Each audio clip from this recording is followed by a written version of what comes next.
ఈ వైన్ షాపులను కూడా రావడం జరిగింది. ఇప్పుడు తెలుసు నాకు, ఎందుకంటే పక్కన కూర్చొని నా ఇంట్లో వీడియో తీశారు కాబట్టి. అయితే నేను వాళ్ళతో మాట్లాడే సందర్భంలో మరి ఎవరు తీసుండో నాకు తెలియదు. నేను వాళ్ళు వస్తే నా ఇంట్లో వాళ్లకు ఛాయ్ ఇచ్చి మంచినీళ్ళు ఇచ్చి మర్యాద చేసి నా దగ్గర కూర్చొని పెట్టుకున్నాను. ఏ ఎమ్మెల్యే కూడా కూర్చొని పెట్టుకోడు. వీళ్ళు నా దగ్గర కూర్చొని పెట్టుకుంటే నేను ఛాయ్ ఇస్తే నా ఛాయల్ని ఇసం పోసిరు, వాళ్ళే ఛాయ్ అయిపోయారు.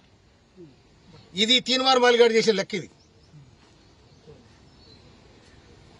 వారి మనసులు ఇవాళ ఒక మందుల సామెలంటోడు నికారసన ఉద్యమకారుణ్ణి ఇవాళ తుంగతుర్తి ప్రజలు నన్ను దీవించి ఈ విధంగా గెలిపించారు.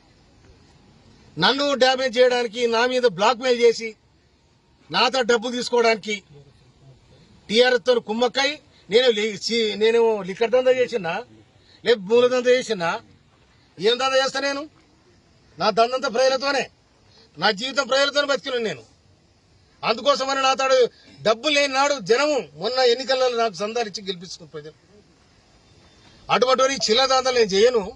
కానీ చిల్లరేసాలేసి ఇవాళ ఎవడైతే నా మీద వీడియో తీసుండో వాడు పోయి ఇవాళ ఆ తీర్మానం మళ్ళీ స్టూడియోలో కూర్చున్నాడు. మరి అతను చేపించినాడు అనుకోవాలా, ఎవరు చేపించిన అనుకోవాలా నేను? అందుకోసం దీన్ని చట్టపరంగా ఇవాళ ఒక దళితుడు, ఒక మాదిగ వ్యక్తి రాష్ట్ర ప్రభుత్వంలో ఉండడం ఇష్టం లేదా? బీసీలు అంటారు, ఎస్సీలు అంటారు, ఎస్టీలు అంటారు, సామాజిక న్యాయం. ఎక్కడ పోయినా సామాజిక న్యాయం ఇదేనా? బ్లాక్ మెయిల్ రాజకీయాల సామాజిక న్యాయం ఇదేనా? ఇది కాదు కదా. సమాజం ఏమనుకోవాలి? దమ్ముంటే తుంగతుర్తి గడ్డ మీదకి రా, తుంగతుర్తి గడ్డ మీదకి వచ్చి ఇవాళ నేను చేసింది నాకు చెప్పాలి.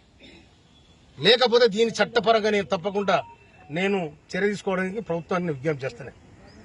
నా ఇంట్లో తిని నా ఇంట్లో ఇష్టం కలిగిపోతే ఇంతకంటే ద్రోహం ఏముంటది? వాటిని నాకు ఫోన్ చేసి ఇంకా నీ వీడియోలు ఉన్నాయంటే, వీడియోలు అన్ని మంచి నూక్కోరా, నువ్వు అన్ని మంచి నూక్కో, ఏడు నూక్కూడా నూక్కో. కొడక మళ్ళా కనుక ఇది వస్తే తొక్కి నేను కథరే దొక్క చూసుకో. నేను మందల సాబరెడ్డి ఏమనుకున్నారు మీరు? నేను మా కార్యకర్త దాచుకుంటే న్యాయం కోసం తుంగతుర్తి పోరుగడ్డ కొట్టని గడ్డ ఇది. కానీ మమ్మల్ని బ్లాక్మెయిల్ చేసి, మమ్మల్ని చీటింగ్ చేసి నా ఇంటికి వచ్చి నా దగ్గర తిని నాకు వీడియో తీపిస్తారా మీరు? నేను ఇవాళ సమాజంలో ఒక మార్పు రావాలి, గుర్తింపు రావాలి, ఒక సమాజం ఈ విధంగా ఉండాలని ఇవాళ కాంగ్రెస్ ప్రభుత్వం, ఇవాళ రేవంత్ రెడ్డి ప్రభుత్వం మేము విజ్ఞప్తి చేస్తే మాకు ఏబిసిడి వర్గీకరణ చేసింది. మాదిగ మంత్రి కావాలని కొట్లాడినా మేము. కొట్లాడి అధిష్టానం పోయి ఇవాళ మాదిగ మంత్రిని తీసుకొచ్చిన వాళ్ళ ప్రధాన పాత్ర వహించిన నేను. నా తమ్ముడు ఎమ్మెల్యేలు అందరూ అక్కడ చిన్నోళ్ళు, నేను చెప్తే వినరు వాళ్ళు. అరే తమ్ముడు, మనము చెదిరిపోతే ఆగమైతే వద్దురా, రాష్ట్ర ప్రభుత్వానికి మనం విజ్ఞప్తి చేస్తే మనకు మంత్రి పదవి వస్తుంది, సామాజికంగా మాదిగలకు కూడా అవకాశం ఉంటుందని చెప్పి నా ప్రయత్నం చేసిన. ఈ ప్రయత్నం కూడా మీరు ఓర్వలేకపోతున్నారు. మీరు ఓర్వలేకపోయినా ఓరుతున్నారు, అది నీ కర్మ. కానీ సమాజంలో చెప్పే మాటలు ఒకటి, చేసేది ఒకటి, చీటింగ్ దందాలు, మాఫియా గ్యాంగులు ఏమంటారంటారు, నా దగ్గర చూపెడతారా? అందుకోసమనే ఇయ్యాలి నేను నా మీదనైతే ఎవరైతే అకారణంగా నా ఇంటికి వచ్చి నా ఇంట్లో అన్నం తిని నా ఇంట్లో నా అన్నంలో ఇష్టం కలిపోయిన ఎవరైతే మన మీద తప్పకుండా చర్య తీసుకోమని రాష్ట్ర ప్రభుత్వానికి, పోలీసు యంత్రాంగాన్ని కూడా చెప్తున్నాను. నిజంగానే నాకు ఎవరు డబ్బులు ఇచ్చే చెప్పాను, చెప్పాను.